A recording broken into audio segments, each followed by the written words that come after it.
Kunin mo na ang mga gamit mo at umalis ka na sa bahay na ito agad-agad. Huwag kang magsasabi ng kahit na ano sa mga anak mo. Ang mga salita ng tubero ay umaalingaw pa rin sa aking tainga habang nakatanaw ako sa labas ng bintana ng aking kusina. Nagsimula ang umaga ng nakagawian, tulad ng iba pang araw. Umuusok ang kape sa paborito kong mug, ang puting porselana na may maliliit na bulaklak na bigay pa ng aking nanay. Ang sinag ng araw ay dumadaan sa kortina, nagpapaliwanag sa mga alikabok na nagsasayaw sa hangin. Ang bahay ko ang aking santuwaryo. Bawat sulok ay may kwento, bawat bagay ay may alaala. Ang kulay cream na pader na ako mismo ang nagpinta 3 taon na ang nakalipas. Ang madilim na kasangkapan na minana ko sa aking mga magulang. Ang mga litrato ng pamilya na nakadisplay sa ibabaw ng mantle ng fireplace. Mukhang perpekto ang lahat, maayos at payapa. Maaga pa lang ay umalis na si Miguel para magtrabaho, tulad ng dati. May ugali ang panganay kong anak na umalis bago sumikat ang araw at bumalik pagkatapos lumubog ng araw. Nagtatrabaho siya sa isang kumpanya ng konstruksyon. Sabi niya, bagamat nitong huli ay mukha siyang mas pagod at mas malayo kaysa karaniwan. Iniiwasan niya ang tingin ko habang kumakain kami. Sumasagot siya sa mga monosyllable kapag tinatanong ko kung kumusta ang araw niya. Si Lina, ang bunso kong anak na babae, ay bumalik sa bahay 6 na buwan na ang nakalipas pagkatapos ng diborsyo niya. 38 taong gulang at bumalik sa pugad, dala ang 2 maleta at isang kalungkutan na tila kumakapit sa kanyang balat na parang pangalawang balat. Gumugugol siya ng oras na nakakulong sa kanyang lumang silid, lumalabas lamang para sa mabilisang kain bago muling isara ang sarili. Sabi niya, kailangan niya ng oras para magpagaling para hanapin ang sarili niya. Naunawaan ko ang sakit. Pumanaw ang asawa ko 7 taon na ang nakalipas, at sa loob ng mahabang panahon, gumuho ang mundo ko. Ngunit nandoon ang mga anak ko, sumusuporta sa akin noong inakala kong hindi ko na kaya. Kaya nang kailangan nila ako, binuksan ko ang aking mga braso at ang aking tahanan ng walang tanong-tanong. Naging predictable na ang rutina. Gumigising ako ng 6 oras, nagluluto ng almusal na walang kumakain, nagdidilig ng halaman, naglilinis ng bahay, nanonood ng balita, naghahanda ng tanghalian na walang kasalo, nagbabasa ng libro, at nagluluto ng hapunan na kinakain namin ng tahimik. Nagkahalo-halo na ang mga araw, parang watercolor sa ulan. Ngunit noong umagang iyon may nagbago. Ang gripo sa banyo sa itaas ay nagsimulang tumulo noong gabi. Hindi ito normal na tulo, ngunit kakaiba, na para bang ang tubig ay nagmumula sa isang lugar na hindi dapat. Ang tunog ay gumising sa akin ng maraming beses, isang irregular na ritmo na hindi ako pinapayagang magpahinga. Nang bumaba ako para mag-almusal, napansin ko ang isang basang bahagi sa kisam ng silid kainan, sa mismong ilalim ng banyo sa itaas. Dahan-dahang lumalabas ang tubig, bumubuo ng isang maliit na patak na nahuhulog sa mesa bawat ilang segundo. Kakaiba ito dahil ang banyo sa itaas ay nirenovate lang 2 taon na ang nakalipas. Nagpilit si Miguel na palitan ang lahat ng plumbing, kumuha ng isang buong team ng mga trabahador na nanatili sa bahay sa loob ng mga linggo. Tinawagan ko si Miguel sa trabaho para magtanong kung ano ang dapat kong gawin. Tense ang boses niya nang sumagot na para bang inistorbo ko siya sa isang mahalagang bagay. Ma, tumawag ka na lang ng tubero. Hindi ako makakaalis sa trabaho ngayon. Pero hindi ba dapat nating tingnan ang warranty ng renovation? Kakagawa lang natin ng lahat kamakailan? Wag na, wag na. Mas maganda kung tumawag ka ng bago. Ipadala ko sa iyo ang numero ng isang tubero na kakilala ko. Tila kakaiba ang sagot niya. Bakit ayaw niyang kontakin namin ang kumpanya na gumawa ng orihinal na trabaho? Ngunit hindi ko na pinilit. Lalo na kasing irritable si Miguel nitong huli at natuto na akong huwag siyang pilitin. Kalahating oras ang lumipas, nakatanggap ako ng text message na may pangalan at numero ni Mang Manny ang tubero na, ayon kay Miguel, ay may excellent na reference. Agad akong tumawag. Isang kalmado at propesyonal na boses ang sumagot. Magandang umaga. Ito po si Mang Manny. Paano po ako makakatulong? May leak po ako sa kisam. Mukhang nagmumula ito sa banyo sa itaas. Maaari ba kayong pumunta para tingnan? Siyempre, ma'am. Maaari akong pumunta doon sa loob ng 1 oras. Ano po ang inyong address? Ibinigay ko sa kanya ang mga detalye at ibinaba ang telepono, nakaramdam ng ginhawa.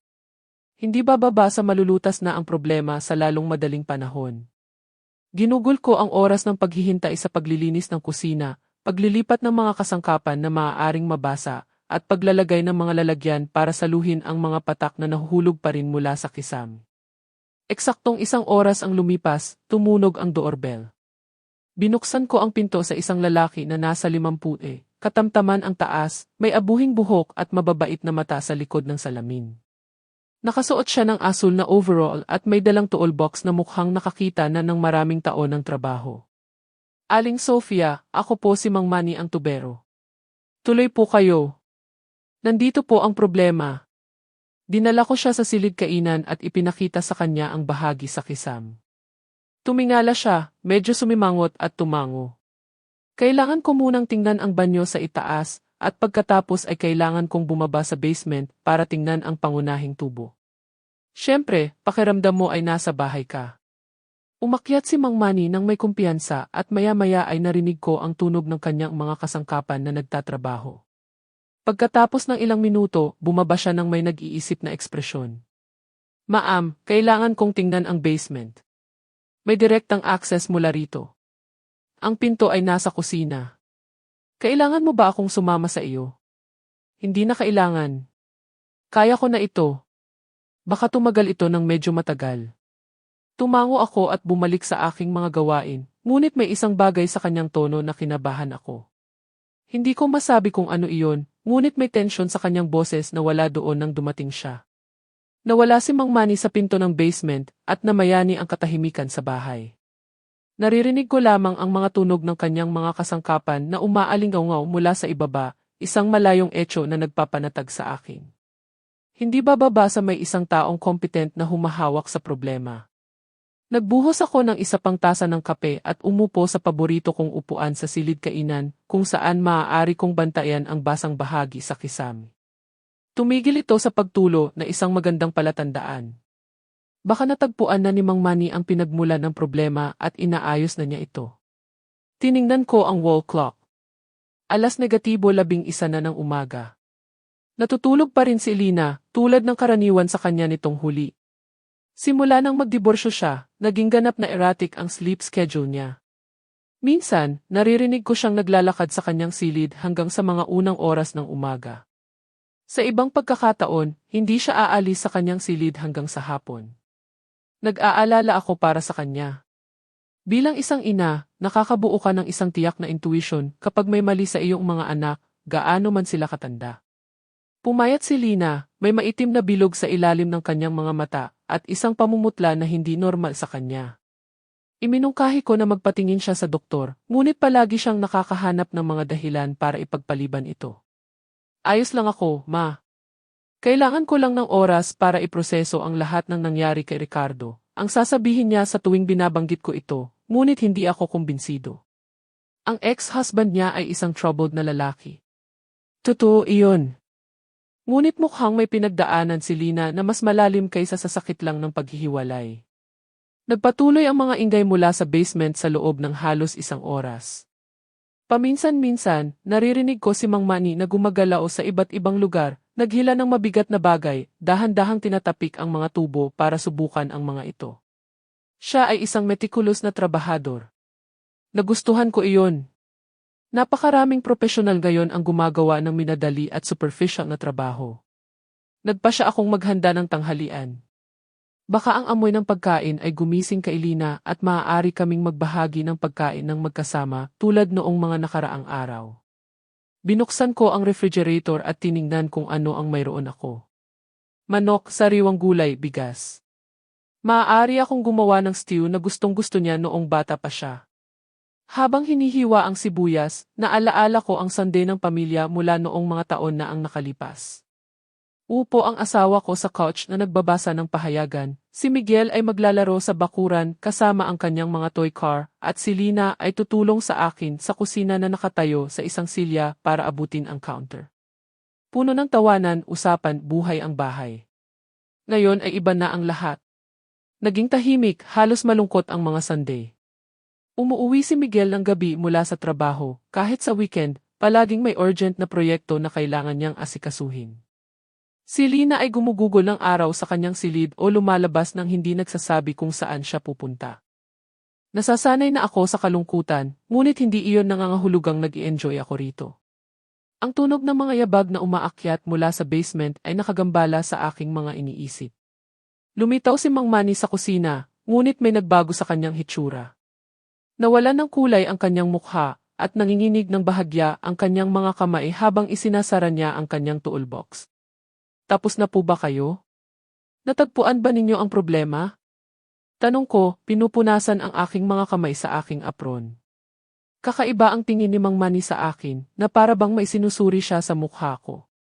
Nerbiyoso niyang inilipat ang tingin niya sa mukha ko at sa pinto ng basement. Aling Sofia, kailangan ko kayong kausapin. Maaari ba tayong umupo ng sandali? Nagbago ng ganap ang tono niya. Hindi na siya tunog ng kalmadong profesional na dumating 1 oras na ang nakalipas. May isang urgency sa kanyang boses, isang tensyon na agad na nag-alerto sa akin. Siyempre. Ayos lang ba ang lahat? Malala ba ang leak? Hindi po talaga ito leak, ma'am. Umupo siya sa tapat ko sa mesa ng kusina, inilagay ang kanyang mga kasangkapan sa sahig, at inalis ang kanyang salamin para linisin ito ng nerbiyoso. Nanginginig pa rin ang kanyang mga kamay. Hindi ko maintindihan. Kung ganoon, ano ang nagdudulot ng dampness? Tahimik si Mang Manny ng sandali na parabang naghahanap siya ng tamang mga salita. Sa wakas, tumingin siya ng diretso sa aking mga mata. Ma'am, mag-isa lang po ba kayong nakatira rito? Hindi, nakatira ako kasama ang 2 kong anak, si Miguel at si Lina.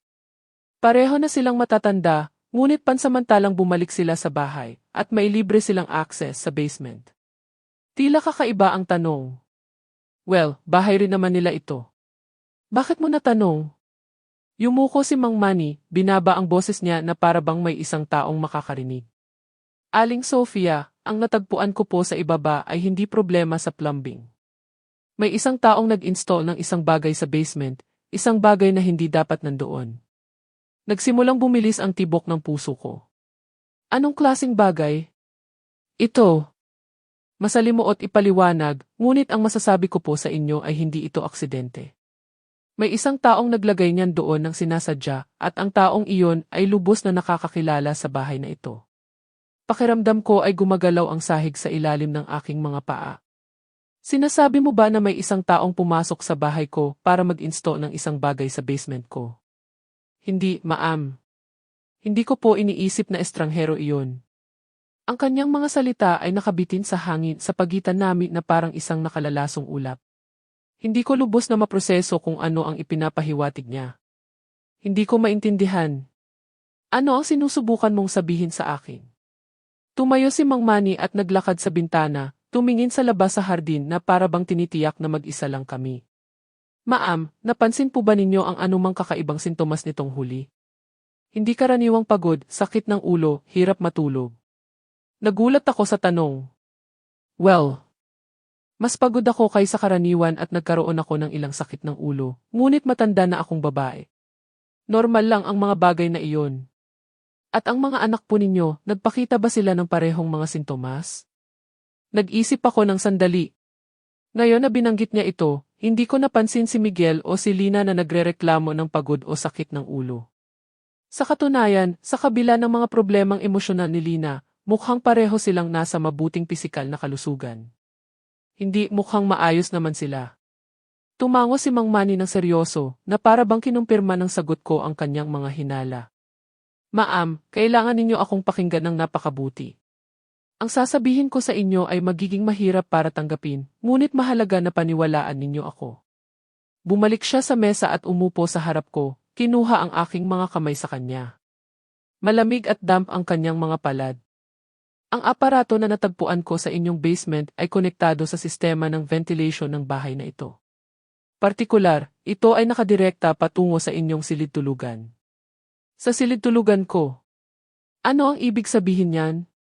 Nangangahulugan po ito na may isang taong nag-install ng isang sistema para maglabas ng mga substance sa hangin na inyong nilalanghap.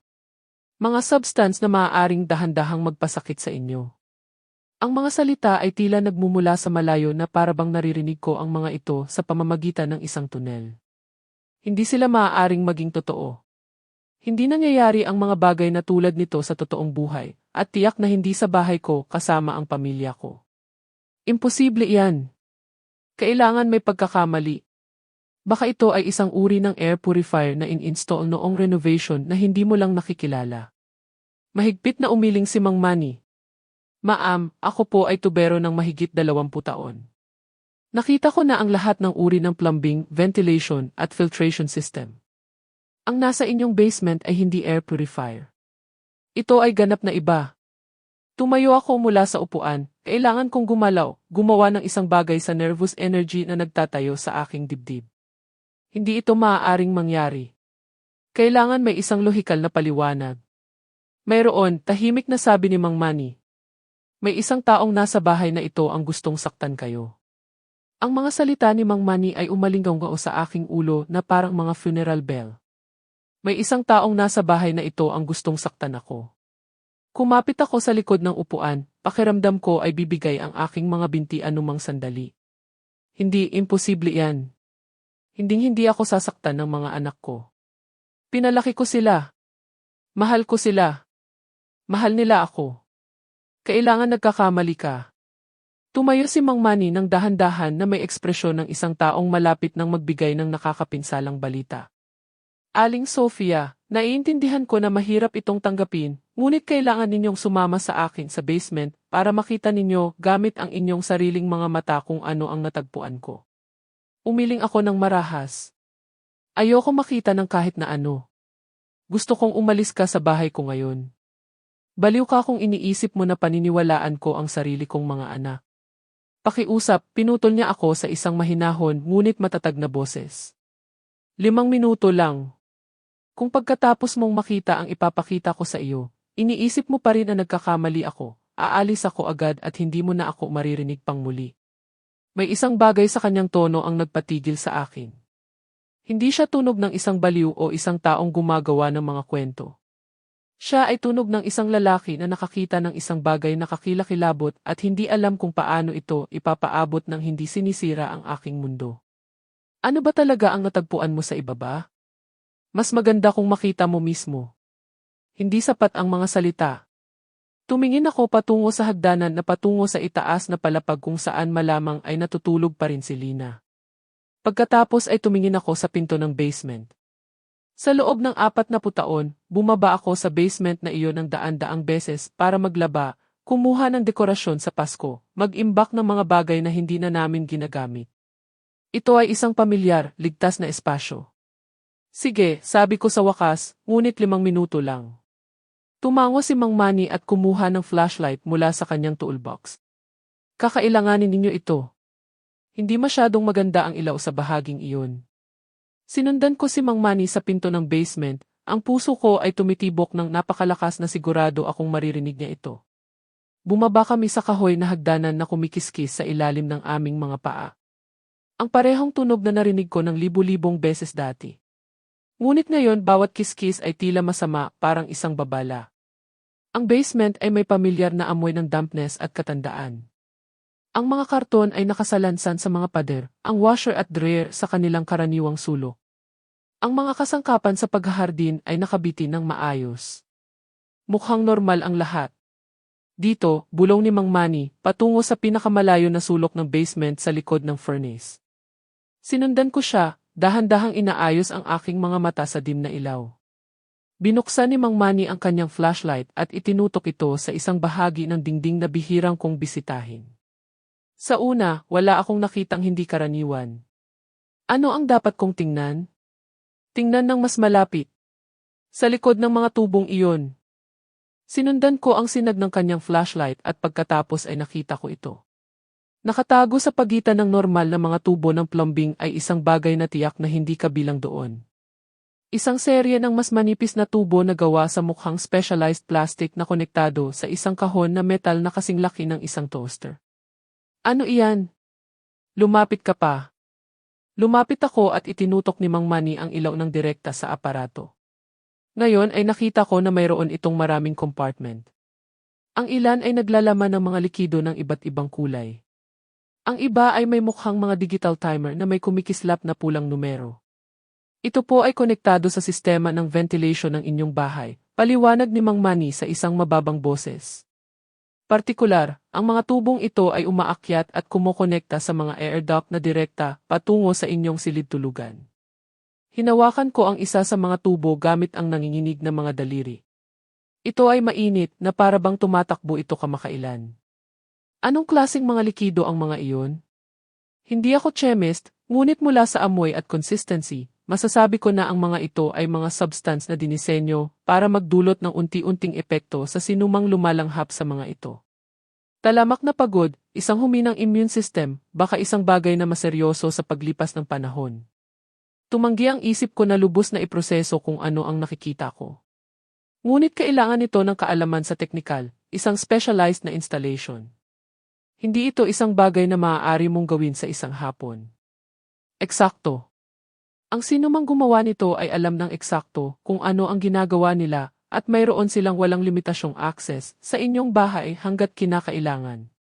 Naalaala ko ang bathroom renovation mula 2 taon na ang nakalipas. Ang mga trabahador ay nasa bahay sa loob ng mga linggo. Si Miguel mismo ang nangasiwa sa buong proyekto, nagpilit na huwag akong mag-alala tungkol sa mga detalyeng teknikal. Ang renovation, bulong ko. Noong bathroom renovation, may mga trabahador dito ng patuloy. Sino ang nangasiwa sa renovation na iyon? Ayoko sumagot. Ayoko makumpirma ang aking mga hinala gamit ang mga salita. Ang anak ko, si Miguel, siya ang nag-asikaso ng lahat. Tumango si Mang Manny ng seryoso. Ma'am, ang sistemang ito ay hindi in-install sa loob ng 2 araw. Kailangan nito ng pagpaplano, pagbili ng mga tiyak na materyales, at isang taong may kaalaman sa ventilation at basic chemistry. Sumama ang pakiramdam ko. Si Miguel ay nagtatrabaho sa construction. Alam niya kung paano gawin ito. At ang kapatid niya, si Lina, nag-aral ng chemistry sa kolehiyo bago siya ikasal. Ang mga piraso ng puzzle ay nagsimulang magkasyahan sa isang kakilakilabot na perpektong paraan. Ang mga sintomas na nararanasan ko sa loob ng mga buwan. Ang patuloy na pagod, ang sakit ng ulo, ang pakiramdam ng kahinaan na inukol ko sa aking edad. Ang pagpilit ni Miguel sa pagre-renovate ng banyo. Ang biglaang pagbalik ni Lina sa bahay sa mismong nagsisimula ang maseryoso kong problema sa kalusugan. Gaano na katagal tumatakbo ang sistemang ito? Tanong ko sa isang sirang boses. Sinuri ni Mang Manny ang mga digital timer. Mula sa wear ng mga component at ang dami ng residue sa mga tubo, masasabi ko na hindi bababa sa 8 o 9 na buwan. 9 na buwan! Eksakto noong nagsimula akong makaramdam ng patuloy na sakit. Eksakto noong nagsimula akong mag-isip na baka nagkakaroon ako ng ilang sakit na may kaugnayan sa edad. Diyos ko, bulong ko, sumandal sa dingding para hindi ako matumba. Ma'am, may isa pa po kayong kailangan makita. Itinutok ni Mang Manny ang flashlight sa isa pang anglo ng aparato, nagbubunyag ng isang maliit na digital screen na nagpapakita ng mga numero at graph. Ang sistemang ito ay nakaprogram para unti-unting dagdagan ang concentration ng mga substance na nangangahulugang sa paglipas ng panahon ang mga epekto ay nagiging mas malubha. Mas malubha paano? Kung walang tamang medical treatment at patuloy na exposure, maaari itong maging fetal sa loob ng ilang buwan pa. Ang mga salita ay tumama sa akin na parang isang avalanche. Ang sarili kong mga anak, ang sarili kong laman at dugo, ay sinusubukan akong patayin ng dahan-dahan, hindi sa isang fit of rage, hindi dahil sa passion, ngunit sa isang kalkulado, sistematikong paraan. Pinapayagan akong magdusa sa loob ng mga buwan bago mamatay. Bakit? Bulong ko. Bakit nila gagawin ito? Pinatay ni Mang Manny ang flashlight at dahan-dahang kinuha ang braso ko para gabayan ako patungo sa hagdanan. Iyan po ay isang tanong na sila lang ang makakasagot, ngunit Aling Sofia, kailangan ninyong umalis sa bahay na ito agad-agad. Umakyat kami ng tahimik.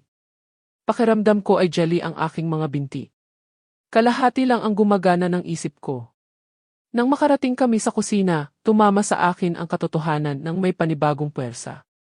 Ito ang bahay ko, ang aking kanlungan, ang lugar kung saan pinalaki ko ang aking mga anak, kung saan nagdalamhati ako sa pagkamatay ng asawa ko, kung saan binala kong gugulin ang aking mga huling taon ng payapa, at ginawa itong torture chamber ng mga anak ko.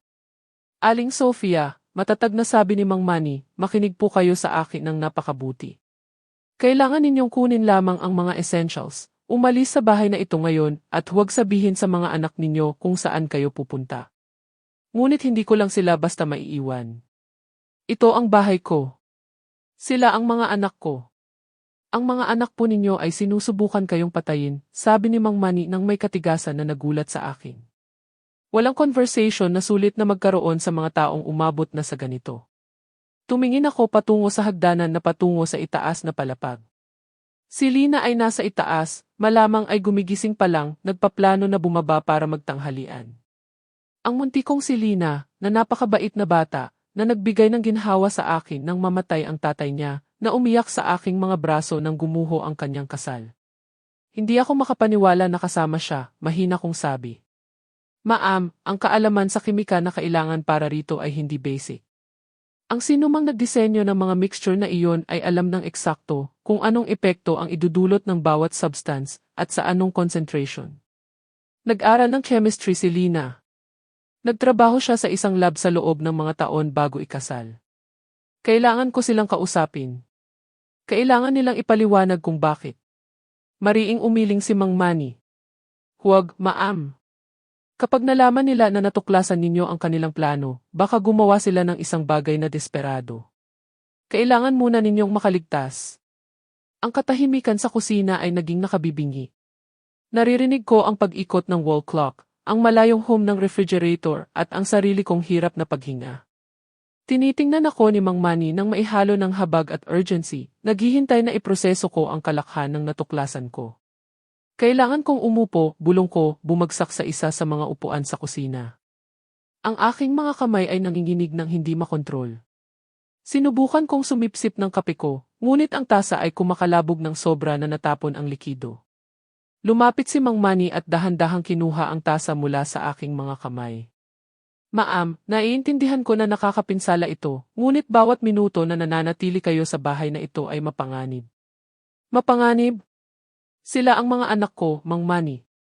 Pinalitan ko ang diaper nila, inaliw ko sila habang may nightmare, tinulungan ko sila sa kanilang homework. Paano nila gugustuhin na patayin ako? Ang boses ko ay nabasag sa huling salita. Ang mga luha na pinipigilan ko ay sa wakas ay bumuhos, dumadaloy sa aking mga pisngi na parang mga ilog ng sakit. Umupo si Mang Manny sa tapat ko, ang kanyang ekspresyon ay seryoso, ngunit may pag-unawa. Aling Sofia, nakita ko na ang maraming bagay sa linya ng trabaho ko. Nakarating na ako sa mga bahay kung saan nagtatago ang mga pamilya ng kakilakilabot na mga sikreto. Ang natagpuan ko sa ibaba ay hindi gawa ng isang taong kumilos ng padalos-dalos. Ito ay meticulous, pinlano, at isinagawa ng mga tao na nag-isip ng bawat detalye.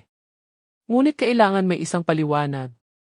Baka sila ay blackmail o may isang taong pumipilit sa kanila. Sino ang maaaring pumilit sa dalawang matanda na mag-install ng isang sistema ng paglason sa bahay ng kanilang sariling ina?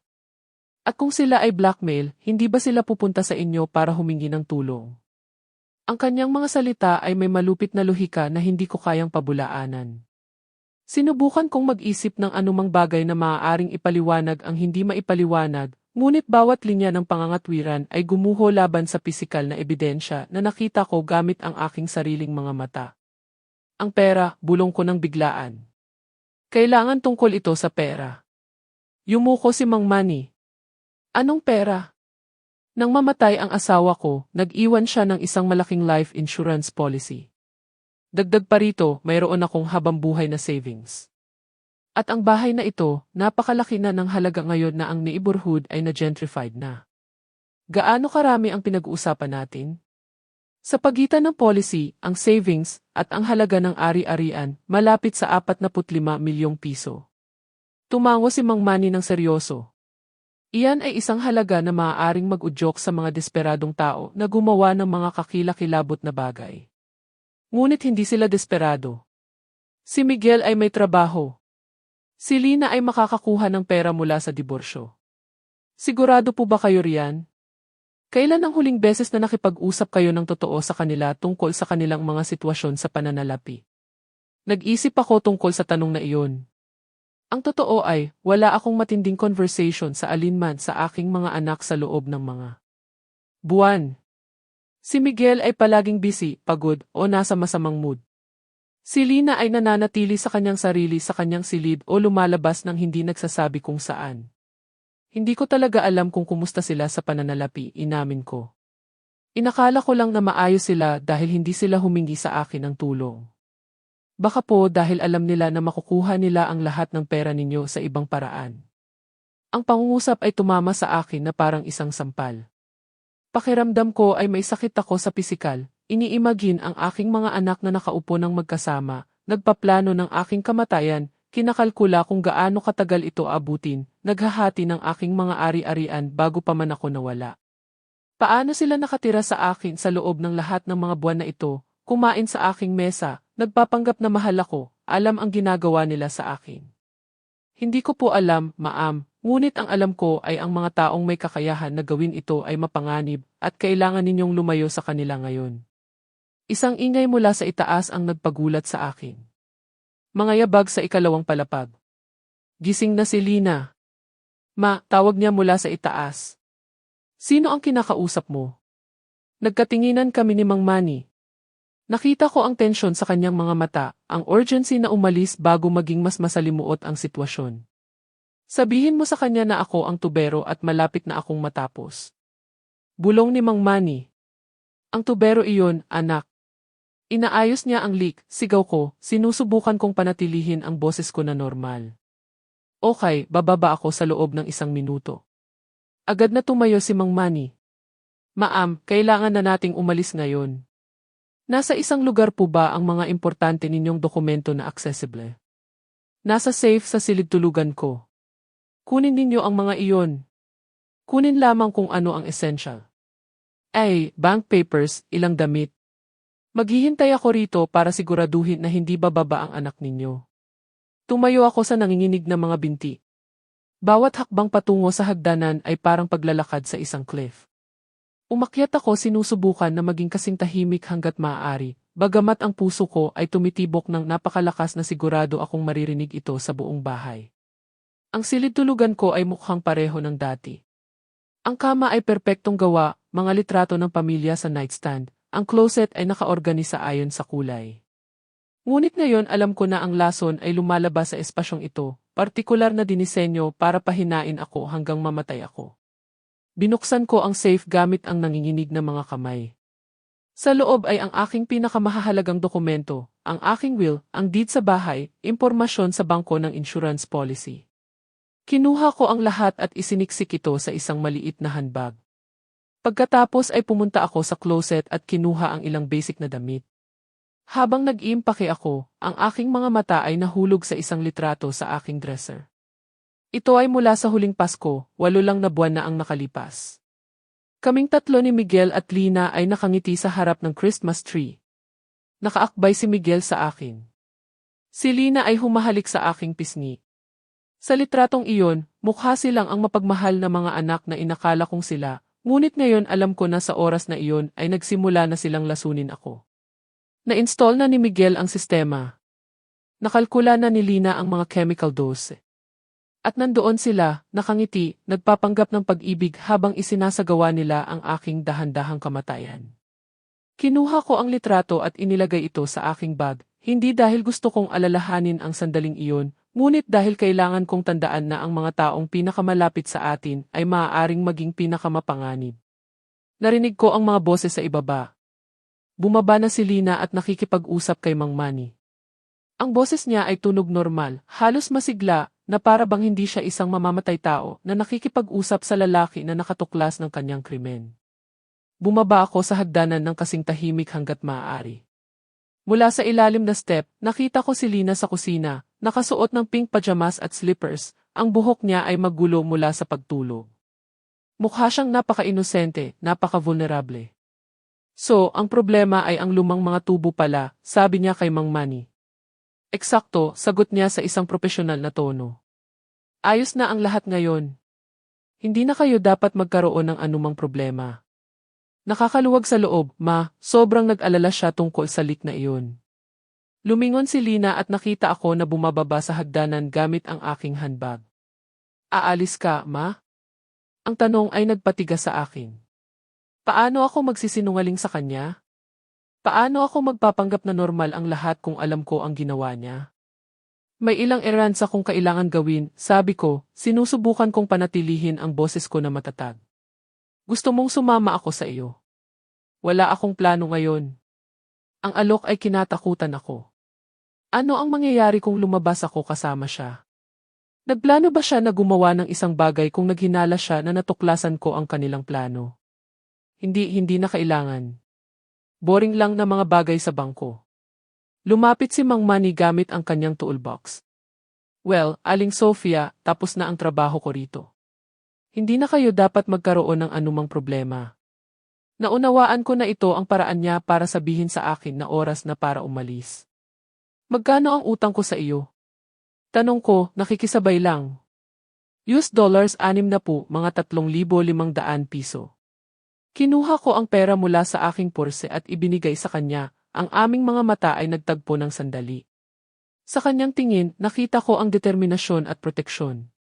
Salamat sa lahat, sabi ko, at ang mga salita ay may mas malalim na kahulugan kaysa sa kayang unawain ni Lina. Masaya akong tumulong, ma'am. Nagtungo si Mang Manny sa harap na pinto at sinundan ko, nararamdaman ang mga mata ni Lina sa amin. Sigurado ka na ba na ayaw mong sumama ako, ma? Mukha kang medyo maputla. Lumingon ako para tingnan siya sa huling pagkakataon. Ang bunso kong anak na babae, ang sanggol na hinawakan ko sa aking mga braso, inalagaan noong mailagnat, inaliw habang may mga nightmare sa pagkabata. Ngayon ay nakita ko siya gamit ang ganap na bagong mga mata, at ang nakita ko ay kinatakutan ako. Ayos lang ako, mahal. Babalik ako mamaya. Mahal kita, ma, sabi niya nang may matamis na ngiti. Ang mga salita na minsan ay magpupuno ng aking puso ng kagalakan ay tunog lason ngayon. Paano niya masabi na mahal niya ako habang dahan-dahan niya akong pinapatay? Mahal din kita. Nagsinungaling ako dahil hindi ko alam kung ano pa ang dapat gawin. Lumabas ako sa bahay na naging tahanan ko sa loob ng 40 taon, hindi alam kung babalik pa ako. Sa labas, tumama sa mukha ko ang sariwang hangin na parang isang revelation.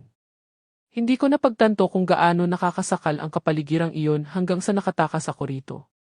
Mabilis na naglakad si Mang Manny sa kanyang truck na nakaparada sa harap ng bahay ko at sinundan ko siya sa mga binti na nanginginig pa rin. Pumasok ka, sabi niya, binuksan ang pinto ng passenger. Kailangan nating lumayo rito bago maghinala ang anak mo. Pumasok ako sa sasakyan, mahigpit na hawak ang aking handbag sa aking dibdib na parang isang life raft. Pinaandar ni Mang Manny ang engine at nagsimula kaming lumayo mula sa aking neighborhood. Tumingin ako sa side mirror at nakita ko ang bahay ko na lumiliit sa malayo. Ang bahay kung saan naging masaya ako, kung saan umiyak ako, kung saan pinalaki ko ang aking mga anak, kung saan halos namatay ako nang hindi nalalaman. Saan tayo pupunta? Tanong ko sa isang matigas na boses. Sa isang ligtas na lugar kung saan maaari tayong mag-isip ng malinaw, sagot ni Mang Manny, pinanatili ang kanyang mga mata sa kalsada. Mayroong isang coffee shop mga 20 blocks mula rito. Maaari tayong umupo, pag-usapan ang mga susunod na hakbang, at tawagan ang mga otoridad. Ang mga otoridad? Ibig mong sabihin ang pulis? Ma'am, ang natuklasan natin ay bumubuo ng attempted murder. Hindi ito isang bagay na kaya nating hawakan ng mag-isa. Ang salitang murder ay umalinggaw sa aking ulo. Ang mga anak ko ay hindi lamang hindi nagpapasalamat o sakin. Sila ay potential killers. Mga killers na nakatira sa akin, kumakain ng pagkain ko, nagpapanggap na nagmamalasakit sa aking well-being habang meticulously na isinasagawa ang aking kamatayan. Hindi ako makapaniwala na totoo ito, bulong ko, nakatingin sa labas ng bintana sa mga pamilyar na kalye na ngayon ay nakaramdam ng kakaiba at nagbabantang. Alam ko na mahirap iproseso, ngunit Aling Sofia, ginawa ninyo ang tamang desisyon sa pag-alis sa bahay na iyon. Paano kung nagkakamali kami? Paano kung may isang paliwanag na hindi namin nakikita? Tiningnan ako ni Mang Manny ng sandali bago muling tumuon sa trapiko. Ma'am, nag-install po ako ng ventilation system sa loob ng 15 taon bago maging tubero. Ang nakita ko sa inyong basement ay hindi isang pagkakamali. Hindi ito isang misunderstanding. Ito ay isang aparato na partikular na dinisenyo para mag-disperse ng mga chemical substance sa hangin ng inyong silid. Walang inosenteng paliwanag para doon. Alam ko na tama siya, ngunit ang isip ko ay patuloy na desperadong naghahanap ng isang kahaliling reality kung saan ang mga anak ko ay hindi mga halimaw. Gaano katagal sa tingin mo ang aabutin bago ito gumana? Batay sa mga timer at ang concentration na nakita ko, masasabi ko na mayroon pa kayong mga 2 o 3 buwan. Ang mga sintomas ninyo ay unti-unting lalala hanggang sa magmukha itong isang natural na sakit. Malamang ay magkakaroon kayo ng malubhang problema sa paghinga, vital organ failure. Mamamatay kayo ng dahan-dahan at walang sinuman ang maghihinala ng anumang kakaiba. Tumulo ang luha sa aking mga mata muli. Paano makakapagplano ang 2 tao ng isang bagay na tulad niyan? Paano nila matitingnan ang kanilang ina sa mukha araw-araw, magpapanggap ng pag-ibig, habang pinapatay nila siya? Wala akong sagot dyan, ma'am. Ngunit ang alam ko ay ang mga taong may kakayahan na gawin ito ay hindi titigil dahil lang sa kakaharapin ninyo sila. Kung malaman nila na alam ninyo ang katotohanan, baka pabilisin nila ang kanilang mga plano o subukan ang isang bagay na mas direkta. Ang pag-iisip ay kinatakutan ako. Sa tingin mo hahanapin nila ako? Depende po kung gaano sila kadesperado para sa pera at kung gaano sila kakompromiso sa kanilang orihinal na plano. Dumating kami sa coffee shop, isang cozy na maliit na lugar na may mga mesa na kahoy at ang amoy ng sariwang kape. Pumili si Mang Manny ng isang mesa sa likod malayo sa mga bintana at malapit sa isang rear exit. Nang mapagtanto ko na nag-iisip siya ng strategically tungkol sa mga escape route, tumama sa akin ang katotohanan ng aking sitwasyon muli. Isang batang waitress ang lumapit sa aming mesa. Ano po ang gusto ninyo? 2 kape, pakiusap, sabi ni Mang Manny, at baka isang bagay na matamis para sa ginang. Nagkaroon siya ng isang magaspang na araw. Tumango ang waitress at umalis. Naghintay si Mang Manny hanggang sa mag-isa lang kami bago magpatuloy. Aling Sofia, kailangan nating pag-usapan ang inyong mga opsyon. Ang una ay tumawag agad ng pulis at iulat ang natagpuan natin. At ano ang mangyayari noon? Pupunta sila sa inyong bahay gamit ang isang search warrant, susuriin ang aparato, at aarestuhin ang inyong mga anak kung makahanap sila ng sapat na ebidensya. Ang ideya na makita si Miguel at Lina na nakahandcuff na dinadala sa isang kotse ng pulis ay nagpaikot sa tiyan ko. Ngunit ang alternatibo ay ang pagpapatuloy nila sa kanilang plano hanggang sa patayin nila ako. Ano ang pangalawang opsyon? Maaari nating i-document ang lahat mismo muna, kumuha ng mga litrato, kumuha ng mga sample ng mga kemikal, bumuo ng isang solid case bago isali ang mga otoridad. Ibig bang sabihin babalik sa bahay? Hindi naman. Maaari akong bumalik sa ilalim ng dahilan na i-check na gumana ng tama ang repair. Maaari akong kumuha ng photographic evidence ng aparato. Bumalik ang waitress gamit ang aming mga kape at isang slice ng chocolate cake na hindi ko inutusan ngunit nagpapasalamat ako rito. Kailangan ko ng asukal para iproseso ang lahat ng impormasyon na ito. Ngunit bakit mo gagawin iyon para sa akin? Hindi mo nga ako kilala. Uminom si Mang Manny ng kape niya bago sumagot. Ma'am, nawala ko ang nanay ko 5 taon na ang nakalipas. Namatay siya sa cancer, ngunit sa loob ng mga buwan bago ang kanyang diagnosis, nagreklamo siya ng kakaibang mga sintomas na hindi maipaliwanag ng mga doktor. Sobrang pagod, problema sa paghinga, pangkalahatang kahinaan. Pagkatapos lang siyang mamatay namin natuklasan na ang kapatid ko ay nagnanakaw ng pera mula sa bank account niya at tampering sa kanyang medication. Diyos ko! Hindi ko nailigtas ang nanay ko dahil hindi ko nakita ang mga palatandaan sa tamang oras. Ngunit nang makita ko ang nangyayari sa inyong bahay, alam ko na mayroon akong pangalawang pagkakataon para gawin ang tamang bagay. Ang kanyang mga salita ay lubos na gumalaw sa akin. Narito ang isang estranghero na nagpapalakas loob sa kanyang oras at posibleng ang kanyang kaligtasan para tulungan ang isang matandang babae na nakilala niya lang noong umaga na iyon. Naaresto ba ang kapatid mo? Ngunit hindi para sa pisikal na pinsala na ginawa niya sa nanay ko. Para lang sa pagnanakaw. Sa oras na nalaman namin ang tungkol sa medication, huli na para patunayan na nag-ambag iyon sa kanyang pagkamatay. Kaya gusto mo akong tulungan na magtipo ng solid evidence. Eksakto. Ayokong makatakas ang mga anak ninyo sa mga kahihinatnan ng ginawa nila. Kumain ako ng isang bite ng chocolate cake, ngunit ito ay nakatikim ng abo sa aking bibig. Hindi ako makapaniwala na pinag-uusapan namin ang mga anak ko na parang mga kriminal. Alam ko na mahirap, ngunit Aling Sofia, napansin po ba ninyo ang anumang pagbabago sa kanilang behavior sa loob ng huling ilang buwan? Pinag-isipan ko ang tanong. Si Miguel ay naging mas malayo. Iniiwasan niya ang mahabang mga conversation. Palagi siyang busy sa trabaho o mga proyekto. At si Lina, simula nang bumalik siya sa bahay, ay napaka-withdrawn. Ngunit inukol ko ang mga pagbabagong iyon sa kanilang mga personal na sitwasyon. Inakala ko na stressed si Miguel mula sa trabaho at si Lina ay depressed dahil sa debosyon niya. At hindi mo kailanman hininala na baka nagpaplano sila ng isang bagay ng magkasama. Hinding-hindi. Sa katunayan, inakala ko na mabuti na nasa bahay siya dahil mukhang mas relaxed si Miguel kapag nasa paligid siya. Malamang dahil mas mahusay nilang ma-coordinate ang kanilang mga aktibidad kapag pareho silang nasa bahay. Ang pagsasakatuparan ay tumama sa akin na parang isang kidlat. Ang mga oras na lumabas ako, palagi silang nasa bahay ng magkasama. Maaari nilang inaayos ang aparato, binabago ang mga concentration, sinusubaybayan ang aking mga sintomas. Malamang na malamang. Paano ako naging napakabulag? Dahil mahal ninyo sila. At kapag mahal natin ang isang tao, may tendensya tayong bigyan sila ng benefit of the doubt, kahit na nandoon ang mga palatandaan. Nag-buzz ang telepono ko. Ito ay isang text mula kay Lina. Ma, ayos lang ba ang lahat? Mas matagal ka na sa labas kaysa karaniwan.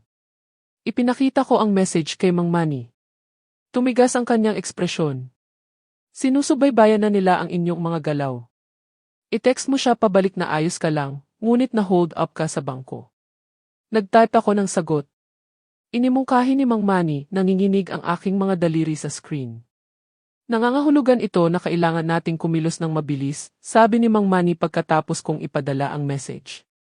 Kapag naghinala sila ng isang bagay na mali, maaari nilang alisin ang aparato at sirain ang lahat ng ebidensya. Ano ang iminumungkahi mong gawin natin? Babalik ako sa inyong bahay ngayong hapon sa ilalim ng dahilan na i-check para sa anumang karagdagang leak. Kukuha ako ng detalyadong mga litrato ng aparato at kung maaari mga sample ng mga kemikal. Pagkatapos ay tumawag kami ng pulis gamit ang solid evidence. At sa pansamantala, saan ako mananatili? Mayroon po ba kayong anumang pinagkakatiwalaang kamag-anak o kaibigan na nakatira malayo mula rito? Nag-isip ako tungkol sa aking mga opsyon. Ang kapatid ko ay nakatira sa ibang state, ngunit hindi kami nag-usap sa loob ng mga buwan. Mayroon akong ilang malapit na kaibigan, ngunit ang pagsasali sa kanila sa ganito ay tila mapanganib. Maaari akong manatili sa isang hotel. Iyon ang maaaring pinakaligtas na opsyon sa ngayon. Kinuha ni Mang Manny ang isang card mula sa kanyang wallet at nagsulat ng isang numero sa likod. Ito po ang personal kong numero. Tumawag ka agad sa akin kung susubukan kayong kontakin ng mga anak ninyo o kung may napansin kayong anumang kakaiba. Kinuha ko ang card, pakiramdam ko ay isang lifeline ito sa isang turbulent ocean. Mang Manny, ano ang mangyayari kung malaman namin na talagang sinusubukan nila akong patayin? Paano ako mabubuhay alam na ang sarili kong mga anak? Isang hakbang sa isang pagkakataon, Maam. Una, tiyakin natin na ligtas kayo. Pagkatapos, mag-aalala tayo tungkol sa iba. Hinatid ako ni Mang Manny sa isang katamtaman, ngunit malinis na hotel sa downtown. Malayo mula sa aking neighborhood at anumang lugar na maaaring hanapin ako ng mga anak ko. Habang nakikipag-usap siya sa receptionist, umupo ako sa isa sa mga lobby armchair, mahigpit na hawak ang aking purse at sinusubukan na iproseso na ang buhay ko ay ganap na nagbago sa loob ng ilang oras. Rome 203, sabi ni Mang Manny, ibinigay sa akin ang susi. Nasa pangalan ko ito, kaya kung may sinuman ang magtanong para sa inyo, hindi nila kayo mahahanap. Magkano ang dapat kong bayaran sa iyo para rito? Huwag kang mag-alala tungkol dyan ngayon. Mayroon tayong mas mahalagang bagay na dapat harapin. Sumakay kami sa elevator ng tahimik. Maliit ngunit komportable ang silid. Isang kama, isang desk, isang upuan, at isang bintana na nakatanaw sa pangunahing kalye.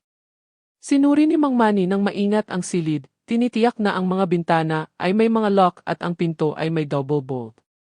Panatilihin ang pinto na nakalock sa lahat ng oras, itinuro niya. Huwag mo itong buksan para sa sinuman maliban sa akin. Kung kailangan mo ng anumang bagay, tumawag ng room service. Kailan ka babalik sa bahay ko? Sa mga 2 oras.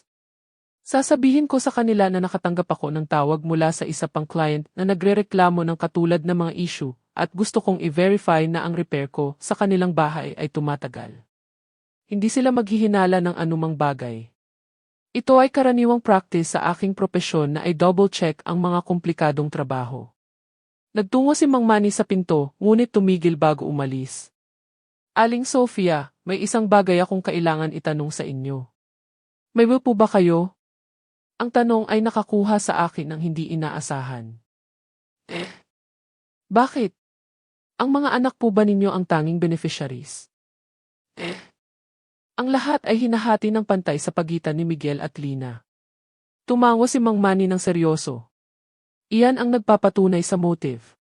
Kung wala na kayo, agad silang magmamana ng isang malaking halaga. Ngunit tinukoy ng will na kung ang aking kamatayan ay kahina-hinala o ang resulta ng isang krimen, mawawala sa kanila ang lahat ng inheritance right. Alam nila iyan. Sigurado ka ba? Hindi namin kailanman pinag-usapan ang mga tiyak na detalye ng will. Iyan ang maaaring ipaliwanag kung bakit pumili sila ng isang ganoon ka-elaborate na method. Kung ang inyong kamatayan ay lumitaw na natural, ang resulta ng isang unti-unting sakit, walang sinuman ang magtatanong sa will.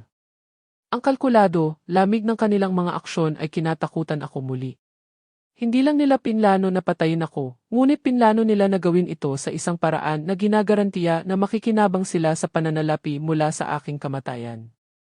Mang Manny, anong klaseng mga tao ang gumagawa nito? Mga tao po na nawalan na ng lahat ng normal na koneksyon sa emosyon. Mga tao na ang pera ay naging mas importante kaysa sa anumang family bond. Ngunit pinalaki ko sila para maging mabuting tao. Tinuruan ko sila ng mga halaga, binigyan sila ng pag-ibig. Nagbigay ako sa kanila ng edukasyon. Minsan, ang mga tao ay nagiging isang bagay na ganap na iba mula sa inasahan natin. Ang mga sitwasyon, mga panggigipit, masasamang desisyon ay maaaring magbago ng isang tao ng ganap. Pagkatapos umalis ni Mang Manny, nag-iisa ako sa hotel room. Ang katahimikan ay nakakabigla. Sa loob ng mga dekada, nasanay na ako sa patuloy na ingay ng isang puno na bahay, ang telebisyon, mga conversation, mga yabag sa hagdanan, pagbukas at pagsasara ng mga pinto. Ngayon, sa tahimik na silid na ito, sa wakas ay nagkaroon ng espasyo ang isip ko para lubos na iproseso kung ano ang natuklasan ko. Umupo ako sa kama at kinuha ang aking telepono. May 3 pa akong message mula kay Lina. Ma, alas negatibo 4 na. Nasaan ka? Hinahanap ka ni Miguel. Sabi niya hindi mo sinasagot ang tawag niya. Nagsisimula na akong mag-alala. Pakiusap sagutin mo. Bawat message ay nagpadala ng panginginig sa aking gulugod. Nag-aalala ba talaga siya o nagsisimula na siyang maghinala na may isang bagay na nagkamali sa kanilang plano? Nagpa siya akong sumagot. Ayos lang ang lahat, mahal. Sobrang dami ng tao sa bangko. At pagkatapos ay namili ako. Babalik ako sa lalong madaling panahon. Agad dumating ang sagot. Ano ang binili mo? Gusto mong sumama ako para sunduin ka? Ang kanyang pagpupumilit na malaman kung nasaan ako at kung ano ang ginagawa ko ay tila masama kaysa sa mapagmalasakit ngayon. Hindi na kailangan. May masasakyan ako. Magkita tayo sa bahay. Hindi siya sumagot agad, nakakaiba. Si Lina ay karaniwang sumasagot sa mga text agad. Humiga ako sa kama ng hotel at sa unang pagkakataon sa loob ng mga buwan, umiyak ako ng malaya. Umiyak ako para sa pagtataksil, para sa pagkawala ng pamilya na inakala kong mayroon ako, para sa hinaharap na inimagine ko, napapalibutan ng pag-ibig ng aking mga anak. Umiyak ako para sa naive na babae na ako noong umagang iyon na naniwala na ang pinakamalaking problema sa kanyang buhay ay isang leak sa kisam. Nang sa wakas ay tumigil ang mga luha, napagtanto ko na may isang bagay na nagbago sa akin. Ang unang shock ay nagbigay daan sa isang malamig na determinasyon. Ang mga anak ko ay pumili na tingnan ako bilang isang hadlang sa kanilang yaman. Ngayon kailangan kong pumili kung magiging biktima ako o isang survivor. Tumunog ang telepono ng 6:00 ng gabi. Si Mang Manny ito. Aling Sofia, mayroon akong ebidensya, ngunit may isa pa kayong kailangan malaman. Maaari ba tayong magkita sa hotel lobby sa loob ng 10 minuto? Ano ang natagpuan mo? Mas maganda kung mag-usap tayo ng personal. At ma'am, maghanda kayo para sa isang bagay na nakakagulo. Bumaba ako sa lobby na ang puso ko ay nasa lalamunan ko. Si Mang Manny ay nakaupo sa parehong armchair kung saan naghintay ako dati, ngunit ang kanyang ekspresyon ay maseryoso kaysa sa umaga. Mayroon siyang isang folder at isang digital camera sa kanyang mga kamay. Ano ang nangyari? Tanong ko, umupo sa tapat niya. Kumuha ako ng detalyadong mga litrato ng aparato, sabi niya, binuksan ang folder. Ngunit habang nagdo-document ako ng lahat, narinig ko ang mga anak ninyo na nag-uusap sa kusina, na natili sila doon iniisip na nagtatrabaho ako sa basement. Ipinakita niya sa akin ang mga litrato. Ang mga ito ay malinaw, detalyadong mga imahe ng sistema na nakita ko noong umagang iyon. Ang mga tubo, ang mga lalagyan ng kemikal, ang mga digital timer, lahat ay na-document mula sa maraming angle. Ang mga litratong ito ay solid evidence, patuloy niya. Ngunit ang narinig ko ay mas importante pa. Ano ang narinig mo? Yumuko si Mang Manny, binaba ang boses niya, kahit na nasa isang liblib na sulok kami ng lobby. Sabi ng anak ninyong si Miguel kay Lina na kakaiba ang pagkilos ninyo ngayon. Na ang mga sagot ninyo sa kanilang mga tanong ay evasive. Naghinala na sila. Ngunit mayroon pa. Sabi ni Lina na kailangan nilang pabilisin ang timeline, na hindi sila maaaring magpalakas loob na maghintay ng isa pang 2 buwan. Pakiramdam ko ay nasuntok ako sa dibdib. Pabilisin. Paano? Binanggit ni Miguel ang isang bagay tungkol sa Plan E. Sabi niya mayroon silang pangalawang opsyon na magiging mas mabilis ngunit mas mapanganib. Anong klaseng Plan E? Hindi sila nagbigay ng mga specific, ngunit binanggit ni Lina ang isang bagay tungkol sa paggawa nito na magmukhang isang household accident, isang sunog o pagkahulog sa hagdanan. Ang mga implikasyon ay kinatakutan ako.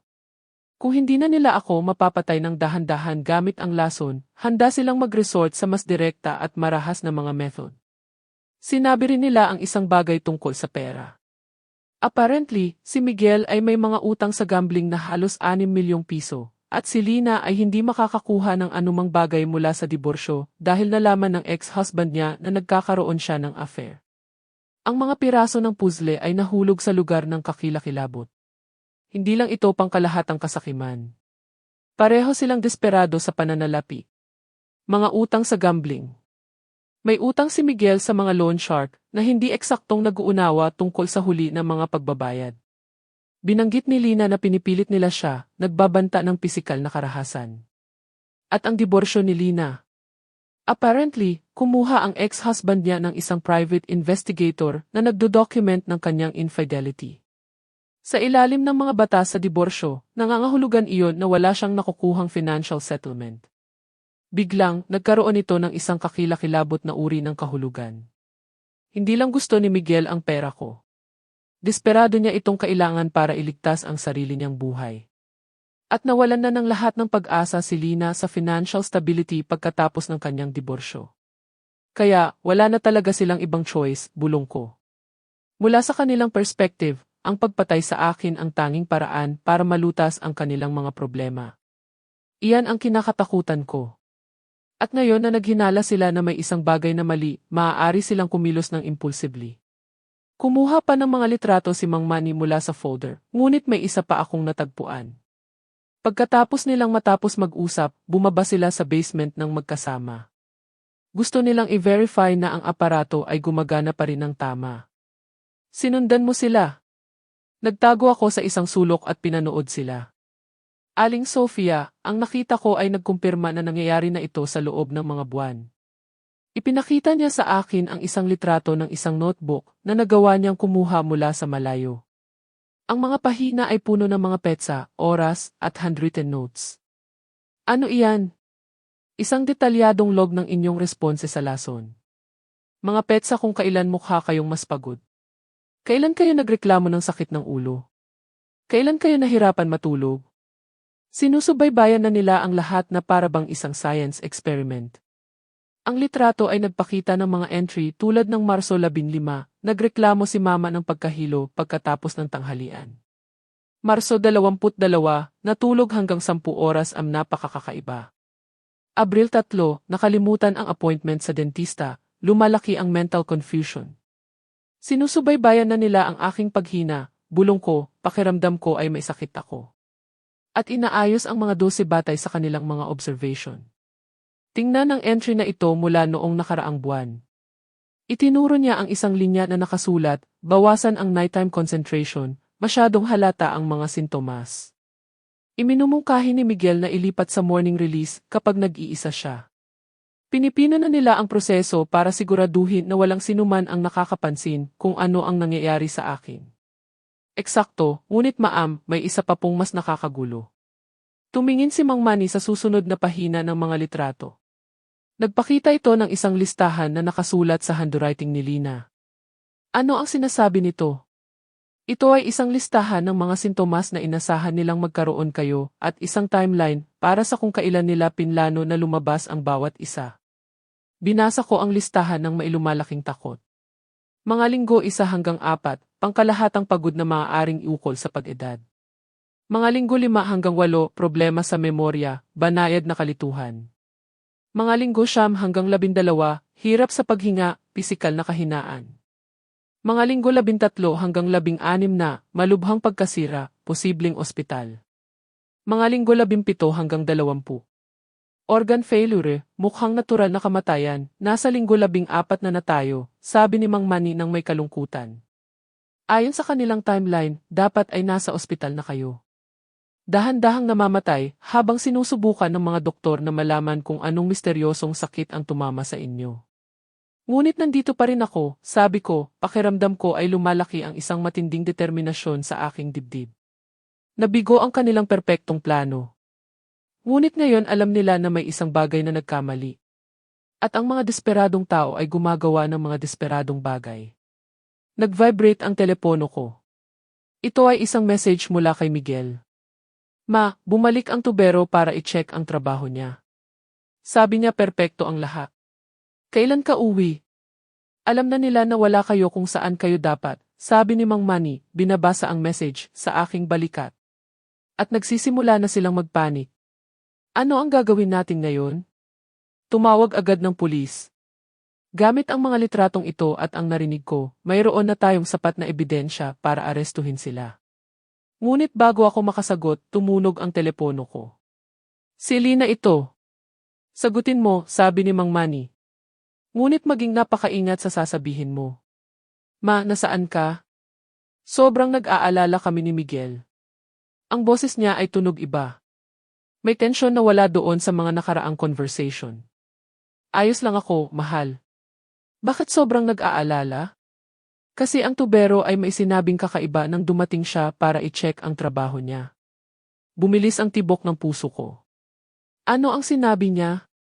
Binanggit niya na nagtatanong ka tungkol sa mga problema sa ventilation sa basement, ngunit hindi mo kailanman binanggit ang anumang problema sa ventilation. Ginawa ni Mang Manny ang kwentong iyon bilang isang paliwanag para sa paggalugad sa basement, ngunit ngayon ay nag-backfire ito. Hindi ko naaalala ang pagsasabi niyan. Nagsinungaling ako. Ma, may isang bagay ka bang hindi sinasabi sa amin? May problema ba sa bahay na hindi namin alam? Naririnig ko si Miguel na nag-uusap sa background, ngunit hindi ko maintindihan ang mga salita. Ayos lang ang lahat, Lina. Isang misunderstanding lang iyon sa tubero. Nasaan ka ngayon? Maaari kaming pumunta para sunduin ka.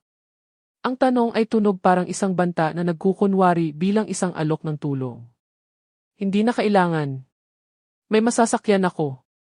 Ngunit alas -7 na. Hindi ka kailanman nananatili sa labas ng ganito gabi nang hindi nagpapaalam sa amin. Lina, ako ay isang matanda.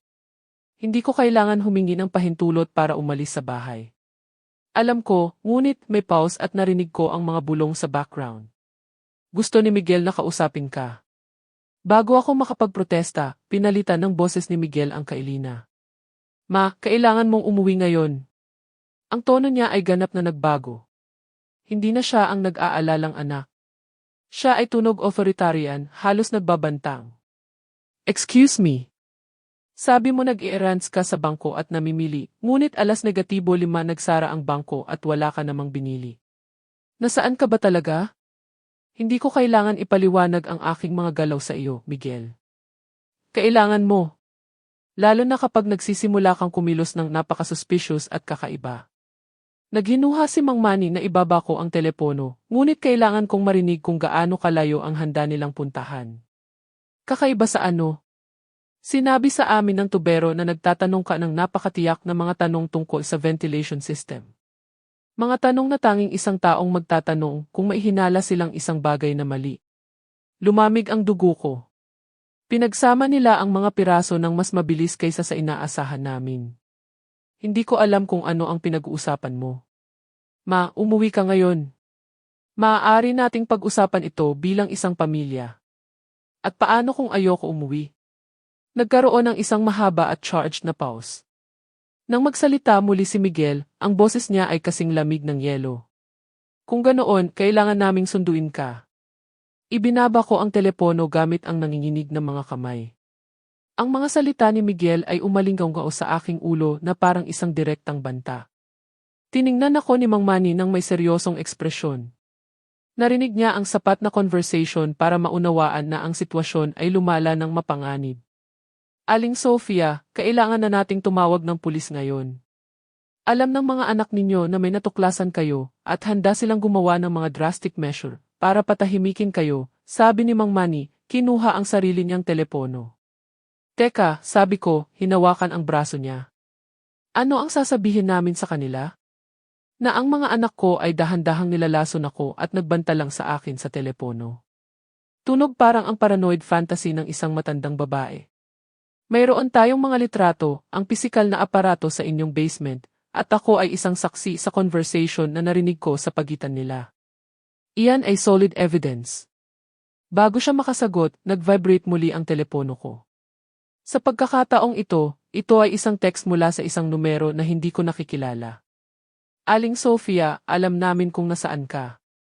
President Hotel Downtown, room 203. Mayroon kang 10 minuto para bumaba sa lobby bago kami umakyat para sunduin ka. Lubos akong naparalisa ng takot. Mang Manny, tingnan mo ito. Ipinakita ko sa kanya ang message gamit ang mga daliri na nanginginig ng sobra, halos hindi ko mahawakan ang telepono. Paano nila nalaman kung nasaan ako? Tumingin si Mang Manny sa paligid ng lobby ng nerbyoso. May sinabi ka ba sa iba kung nasaan ka? Wala. Ikaw lang ang nakakaalam. Biglang, napagtanto ko, ang truck mo ba ay nakarehistro sa hotel? Maaaring may mga security camera na nagpakita sa atin na dumating ng magkasama. Possible iyon. O baka sinundan nila ang sasakyan ko nang umalis ako sa inyong bahay sa pangalawang pagkakataon. Kung naghinala na sila, baka nanonood sila. Isa pang message ang dumating sa pagkakataong ito mula kay Lina. Ma, alam namin na nasa President Hotel ka. Ayaw ka naming saktan. Gusto lang namin makipag-usap, ngunit kung hindi ka bababa ng kusang loob, aakyat si Miguel sa kwarto mo, at galit na galit siya ngayon. Nandito sila, bulong ko, nakatingin sa mga bintana ng lobby. Nasa malapit sila, nanonood sa atin. Agad na tumayo si Mang Manny. Umalis na tayo. May back exit sa pamamagitan ng kusina ng hotel-restaurant. Maaari tayong makalabas ng hindi nakikita. At pagkatapos ano? Hindi ako makakatakbo ng habang buhay. Sila ang mga anak ko. Alam nila ang lahat ng paborito kong lugar, ang mga kaibigan ko, ang mga routine ko. Kaya kailangan natin ng pulis para arestuhin sila ngayong gabi. Kapag nasa kustodya na sila, ligtas ka na. Habang naglalakad kami ng mabilis patungo sa likod ng hotel, tumunog muli ang telepono ko. Sa pagkakataong ito, sinagot ko nang hindi tinitingnan kung sino ito. Ma, bakit ka tumatakbo mula sa amin? Boses ni Lina ito, ngunit tunog iba. May lamig sa kanyang tono na hindi ko kailanman narinig dati. Gusto lang namin kayong protektahan. Kakaiba ang pagkilos ninyo nitong huli at nag-aalala kami tungkol sa inyong kalusugan sa pag-iisip. Ang kalusugan ko sa pag-iisip ay perpektong maayos, Lina. Ang hindi maayos ay ang ginagawa ninyong dalawa sa bahay ko. Nagkaroon ng isang mahabang pause. Nang magsalita muli si Lina, ibinaba niya ang lahat ng pagpapanggap ng filial concern. Ano ang sa tingin mo ang ginagawa namin, ma? Sa tingin ko sinusubukan ninyo akong patayin ng dahan-dahan para manahin ang pera ko. At sa tingin ko nang mapagtanto ninyo na nalaman ko nagpasya kayong pabilisin ang inyong mga plano. Iyan ay napakaseryosong mga akusasyon, mga akusasyon na maaaring magmungkahi na nagdurusa ka sa senile paranoia. Ang paraan niya ng pagsasabi ng senile paranoia ay nagpaunawa sa akin agad kung ano ang magiging defense strategy nila. Sasabihin nila, ako ay isang nalilito na matandang babae, posibleng may early dementia, na hindi naunawaan ng tama ang normal na mga sitwasyon at nagkaroon ng mga conspiracy theory tungkol sa sarili niyang mga anak. Hindi ako nalilito, Lina. Nakita ko ang aparato sa basement. Nakita ko ang mga tubo na konektado sa ventilation system ng kwarto ko. Nakita ko ang mga kemikal at ang mga timer. Anong aparato, ma? Walang aparato sa basement. Karaniwang plumbing lang at ang ventilation system na in-install namin noong renovation. Ngayon naunawaan ko kung bakit sila nagpilit ng sobra sa pag-uwi ko. Ginamit nila ang mga oras mula noong pagkawala ko para i-dismantle ang buong sistema at alisin ang ebidensya. May mga litrato si Mang Manny, sabi ko, sinulyapan siya habang nagpapatuloy kaming gumagalaw patungo sa back exit. Mang Manny, ibig mong sabihin ang tubero. Ma, ang lalaking iyan ay ganap na estranghero. Bakit mo siya paniniwalaan sa halip na ang sarili mong mga anak? Hindi ba kakaiba na ang isang tubero na hindi mo kailanman nakita bago ngayon ay biglang nagpupuno ng ulo mo ng mga paranoid idea tungkol sa pamilya mo? Ang kanyang lohika ay diabolically clever. Sa anumang outside observer, tila kakaiba na ang isang matandang babae ay magtitiwala sa isang estranghero ng higit sa sarili niyang mga anak. Gusto ni Miguel na kausapin ka, patuloy ni Lina. Maaari nating ayusin ito bilang isang pamilya, ngunit kung titigil ka lang sa pagtakbo at umuwi ka. Hindi ako babalik sa bahay na iyon. Kung ganoon, sa tingin ko kailangan ka naming ibalik. Nawala ang linya. Narating namin ni Mang Manny ang back door ng hotel. Maingat niya itong binuksan at tumingin sa alley. Walang laman ito maliban sa ilang trash can at isang ligaw na pusa. Ang truck ko ay nakaparada 2 blocks mula rito, bulong ni Mang Manny. Kung makakarating tayo doon nang hindi nakikita, maaari tayong pumunta ng diretso sa istasyon ng pulis. Nagsimula kaming maglakad ng mabilis pababa sa alley. Ngunit nang makarating kami sa sulok, nakita namin ang truck ni Mang Manny at may isang taong nakatayo sa tabi nito, si Miguel. Agad kaming tumigil at bumalik sa mga anino. Hawak ni Miguel ang telepono niya sa isang kamay at mukhang isang tar-eron sa kabilang kamay. Nakatingin siya pababa sa alley, malinaw na naghihintay sa amin. Alam niya ang sasakyan mo, bulong ko. Sinundan ka niya nang umalis ka sa bahay ko. Maaari tayong tumawag ng pulis mula rito, sabi ni Mang Manny, nagdidea ng 911 sa telepono niya. Ngunit bago niya makumpleto ang tawag, narinig namin ang mga yabag sa likod namin. Lumingon kami at nakita si Lina na humaharang sa aming daan palabas ng alley. Sa kanyang mga kamay, may hawak siyang isang bagay na nagpalubha ng aking dugo. Isang malaking syringe na puno ng isang malinaw na likido. Kumusta, ma? Sabi niya nang may ngiti na hindi umabot sa kanyang mga mata. Napakahirap mong hanapin. Kami ay natrap sa pagitan ni Miguel at Lina sa isang madilim na alley kung saan walang sinuman ang makakakita o makakarinig sa amin na sumigaw. Ang syringe sa mga kamay ni Lina ay malamang na naglalaman ng isang concentrated dose ng anumang ginagamit nila para lasunin ako ng unti-unti, ngunit sa isang halaga na magiging fetal sa loob ng ilang minuto. Lina, pakiusap, nagmakaawa ako. Ako ang nanay mo. Pinalaki kita. Mahal kita. Paano mo magagawa ito? Hindi nagbabayad ng utang ang pag-ibig, hindi nagbibigay sa akin ng financial stability ang pag-ibig. Hindi ililigtas ng pag-ibig si Miguel mula sa mga lalaki na gustong baliin ang mga binti niya dahil sa pera na utang niya. Ang sagot niya ay naihatid ng mailamig na nagpaunawa sa akin na ang anak na pinalaki ko ay wala na. O baka hindi siya talaga nagkaroon at nakita ko lang ang gusto kong makita. Mapupunta ka sa kulungan, sabi ko, sinusubukan kong tunog mas matapang kaysa sa nararamdaman ko. May ebidensya si Mang Manny ng ginagawa ninyo. Ibig mong sabihin ang mga litratong ito. Lumapit si Miguel mula sa kabilang dulo ng alley na maihawak na kamera ni Mang Manny. Natagpuan ko ang mga ito sa truck niya. Napakamatalino na i-document ang lahat, ngunit hindi masyadong matalino na iwan ang ebidensya sa isang hindi nakalock na sasakyan. Nasisiraan ako ng loob. Kung wala ang mga litrato, wala kaming pisikal na patunay ng ginagawa nila. At sa oras na makakakuha ang pulis ng warrant para maghanap sa bahay ko, aalisin na nila ang lahat ng bakas ng aparato. Bukod pa rito, patuloy ni Miguel, sino ang maniniwala na dalawang matagumpay, kagalang-galang na mga anak ang pumatay sa kanilang matandang ina, lalo na kapag ang ina na iyon ay nagpapakita ng malinaw na mga palatandaan ng mental decline at paranoia nitong huling mga buwan. Plano na ninyo ang lahat mula sa simula, bulong ko, sa wakas ay naiintindihan ang lalim ng kanilang manipulation. Siyempre ginawa namin, sabi ni Lina, sumulong patungo sa amin gamit ang syringe. Inakala mo ba talaga na napakatanga namin para hindi isaalang-alang ang lahat ng posibilidad? Sa sandaling iyon, nang tila nawala na ang lahat at ang mga anak ko ay papalapit ng may nakamamatay na balak, narinig ko ang pinakamagandang tunog sa mundo, ang mga sirena ng pulis na papalapit ng mabilis. Nagawa ni Mang Manny na kumpletuhin ang tawag sa 911 bago dumating si Miguel at na-activate niya ang location feature ng kanyang telepono. Agad na tumigil si Lina, ang seringe ay nasa kanyang mga kamay pa rin, ngunit may tingin ang panik sa kanyang mukha. Ibinaba ni Miguel ang tar-aeron at nagsimulang maglakad ng mabilis patungo sa kabilang exit ng alley, ngunit huli na ang lahat. 3 kotse ng pulis ang lumitaw ng sabay-sabay sa magkabilang dulo ng alley, humaharang sa lahat ng escape route. Pulis, ilagay ang mga kamay ninyo kung saan makikita ko ang mga ito, sigaw ng isang opisyal habang lumalabas siya sa kanyang sasakyan, nakatutok ang kanyang baril.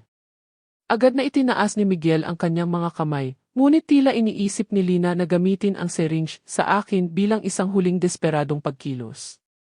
Tumayo si Mang Manny sa pagitan niya at ako, ikinakalat ang kanyang mga braso ng protectively.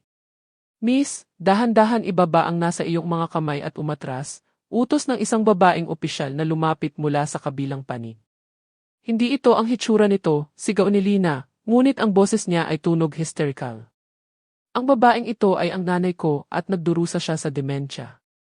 Sinusubukan namin siyang ibalik sa bahay para sa sarili niyang kaligtasan. At kaya kailangan mo ng isang syringe, tanong ng opisyal, lumapit ng maingat. Ito ay gamot para pakalmahin siya. Nagkakaroon siya ng marahas na episode. Ngunit ang paliwanag niya ay tunog mahina kahit sa kanya. Ang mga opisyal ay nakakita na ng sapat na mga sitwasyon ng domestic abuse para makilala ang mga palatandaan.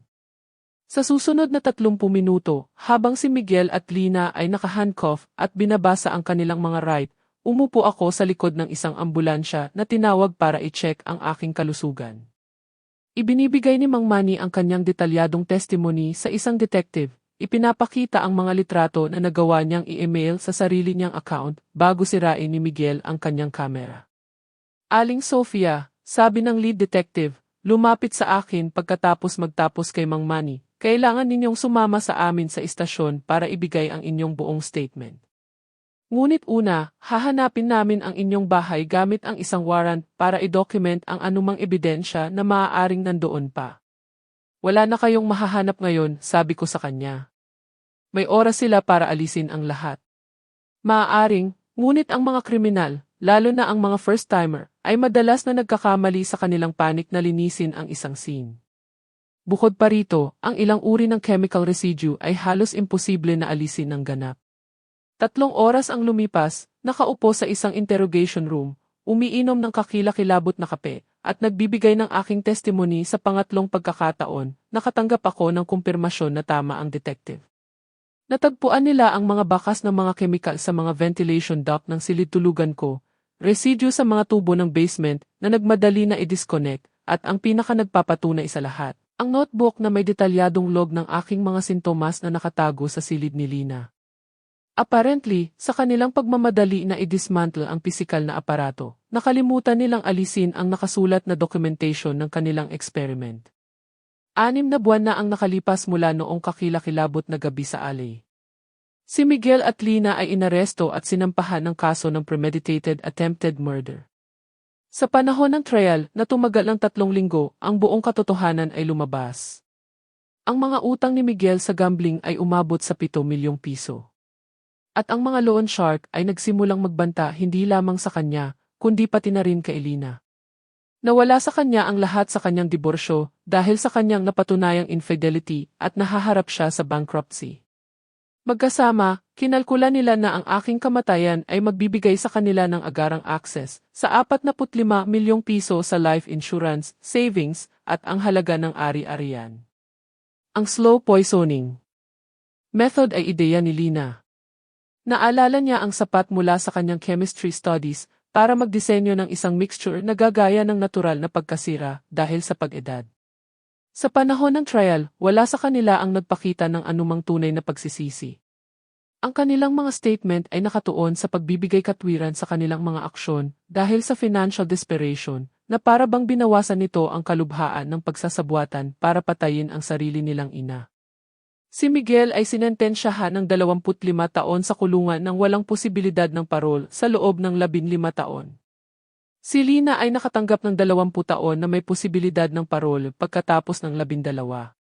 Pareho silang umapela sa kanilang mga sentence, ngunit ang mga appeal ay tinanggihan. Ibinenta ko ang bahay kung saan ako nakatira sa loob ng 40 taon. Hindi ako makatira sa isang lugar kung saan bawat silid ay nagpapaalala sa akin ng pagtataksil. Gamit ang pera mula sa pagbibenta, bumili ako ng isang maliit na apartment sa isang coastal city na ilang daang kilometro ang layo kung saan ang hangin ng karagatan ay tumutulong na linisin ang mga toxic na alaala. Si Mang Manny ay naging higit pa sa lalaki na nagligtas ng buhay ko. Naging isang mahal na kaibigan siya. Nagte-texthan kami lingguhan at binibisita niya ako bawat ilang buwan. Tinulungan niya akong maunawaan na hindi lahat ng tao sa mundo ay handa na magtaksil sa tiwala para sa pera. Ang ilang estranghero ay maaaring maging tunay na pamilya, habang ang ilang pamilya ay maaaring maging mapanganib na mga estranghero. Ngayon, kapag nakaupo ako sa aking bagong balcony na nanonood sa sunset sa ibabaw ng karagatan, nag-iisip ako sa mga aral na natutunan ko sa pinakamasakit na paraan na posible. Ang tunay na pag-ibig ay hindi nakabatay sa pinagsamang dugo, ngunit sa tunay na mga aksyon at pag-aalaga sa isa't isa. Ang tunay na pamilya ay ang mga tao na nagpoprotekta sa iyo kapag ikaw ay vulnerable, hindi ang mga taong nag-aabuso sa iyong vulnerability para sa sarili nilang pakinabang. Minsan nagtataka ako kung may mga palatandaan na dapat kong napansin ng mas maaga. Ngunit dumating ako sa konklusyon na kapag lubos tayong nagtitiwala sa isang tao, may tendensya tayong bigyang kahulugan kahit ang mga suspicious na aksyon sa pinakamapagbigay na paraan na posible. Iyan ay hindi isang character flaw. Iyan ay isang natural na katangian ng tao na inaabuso ng mga manipulator. At kayo, mga mahal kong tagapakinig, naniniwala ba kayo na ang isang maliit na detalye ay maaaring ganap na magbago ng kapalaran ng isang tao? Sa kaso ko, ang isang simpleng tulo mula sa kisame ay nagbunyag ng isang conspiracy na sana ay nagtapos sa buhay ko. Minsan ang kaligtasan ay nagmumula sa pinaka-hindi inaasahang mga lugar, at ang pinakamalalim na mga pagtataksil ay nagmumula sa mga lugar na itinuturing nating pinakaligtas. Itinuturo sa atin ng buhay na kailangan tayong manatiling mapagbantay nang hindi nawawala ang kakayahan na magtiwala at kailangan nating pahalagahan ang mga tao para sa kanilang mga aksyon, hindi para sa kanilang kaugnayan sa dugo sa atin.